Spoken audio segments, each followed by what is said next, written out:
performance of CIBC First Caribbean.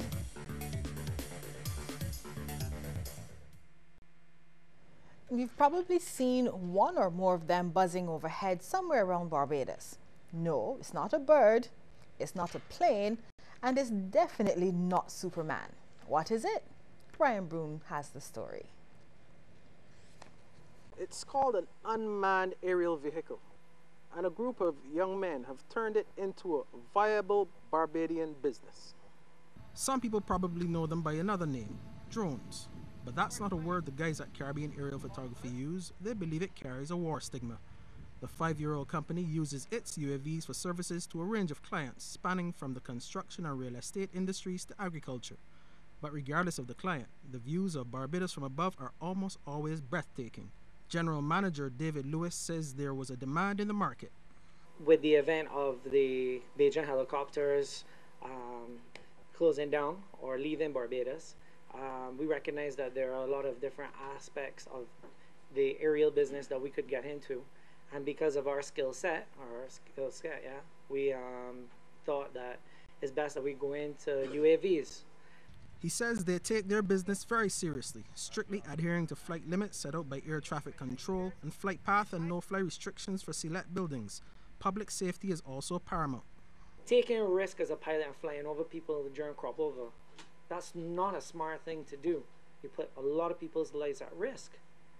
Flying to take a picture of oysters, fish market, in the flight path of the aircraft is not a smart thing to do. But let me tell you, unfortunately, it has been done.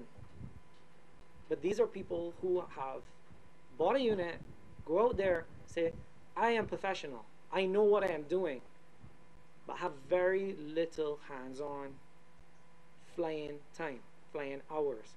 The rest of the team comprises pilot Pierre Catlin and technical officer and spotter Daniel Small. Collectively, they have several years of experience with radio-controlled aircraft.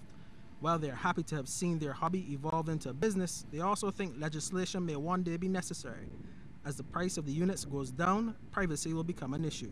Like anything else, as a car is a useful tool, but in the wrong hands, it's a weapon.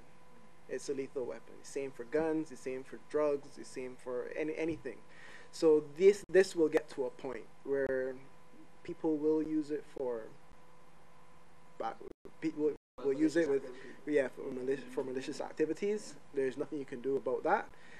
Right now, even at the point where you have legislation to deter it, you can't stop it. You can't physically stop it.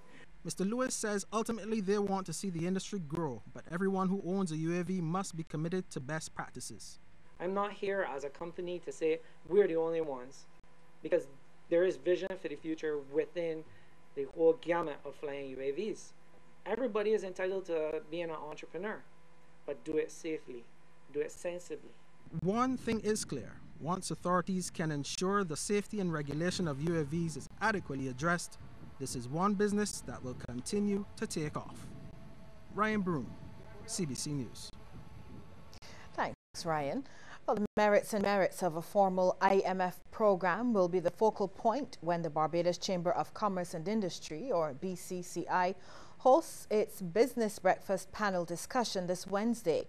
Speaking ahead of the breakfast, panelist and financial analyst Ralston Hyman said the depreciation in the value of the Jamaica dollar in relation to its international counterparts was negatively impacting on export earnings.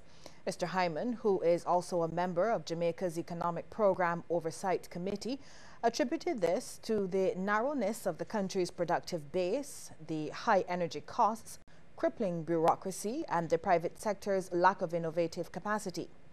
Other panelists will include economist and lecturer at the UWI, Dr. Clyde Maskell, and BCCI councillor and chair of the BCCI's Trade and Economic Policy Committee, Ryan Strawn. Christopher Sambrano, EY's Transaction Advisory Services lead partner, will moderate the discussion, which will be held at the Barbados Hilton.